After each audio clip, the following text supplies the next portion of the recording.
Selamat pagi anak-anakku semua. Salam sehat buat kalian semua dan tetap semangat di dalam mengikuti daring setiap harinya. Jangan lupa melakukan protokol kesehatan, rajin cuci tangan, dan memakai masker. Minggu yang lalu kita telah mempelajari materi genetik, yaitu tentang kromosom, gen, dan alel. Pada hari ini juga kita membahas tentang materi genetik, yaitu membahas tentang DNA atau deoksiribonukleik acid. Yang pertama DNA. DNA atau deoksiribonukleik acid merupakan penyusun gen pada kromosom di dalam inti sel.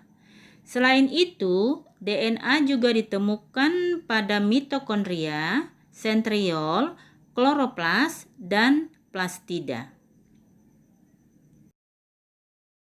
Nah, sekarang kita lihat struktur DNA.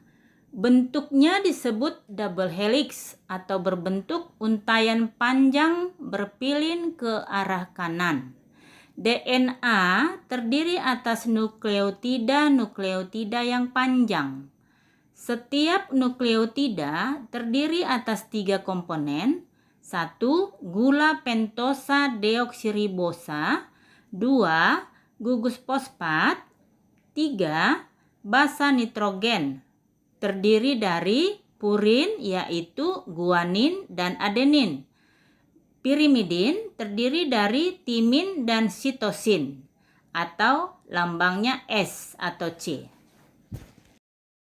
Satu nukleotida terdiri atas 1 gula deoksiribosa, 1 gugus fosfat, dan 1 basa nitrogen. Ikatan gula dengan fosfat diilustrasikan sebagai tulang belakang.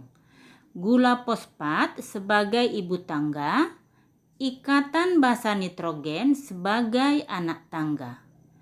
Pasangan basa nitrogen, purin, dan pirimidin yaitu guanin berpasangan dengan sitosin, adenin berpasangan dengan timin.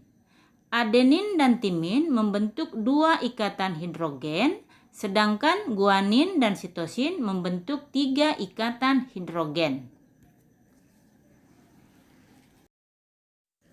Nah, sekarang kita lihat fungsi DNA. Ada 4. 1. Membawa informasi genetika. 2. Memiliki peran dalam pewarisan sifat. 3. Mensintesis molekul kimia lain. Yang keempat, menduplikasi diri atau bereplikasi.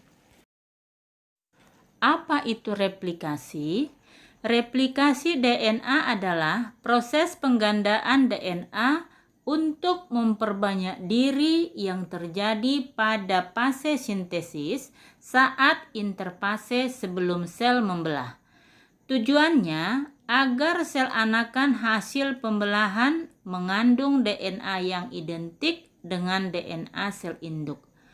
Kesalahan dalam replikasi DNA dapat mengakibatkan perubahan pada sel-sel anakan. Replikasi DNA ada 3 model. Pertama, model konservatif.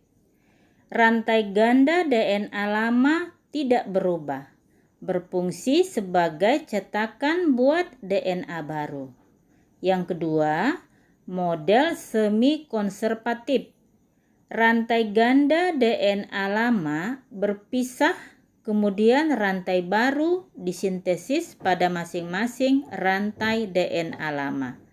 3. Model dispersif. Beberapa bagian dari kedua rantai DNA lama digunakan sebagai cetakan DNA baru sehingga DNA lama dan baru tersebar. Mekanisme replikasi DNA terjadi di dalam nukleus dan dikatalis oleh beberapa enzim antara lain. 1. Helikase berfungsi memutuskan ikatan-ikatan hidrogen untuk membuka heliks ganda DNA menjadi 2 untai tunggal.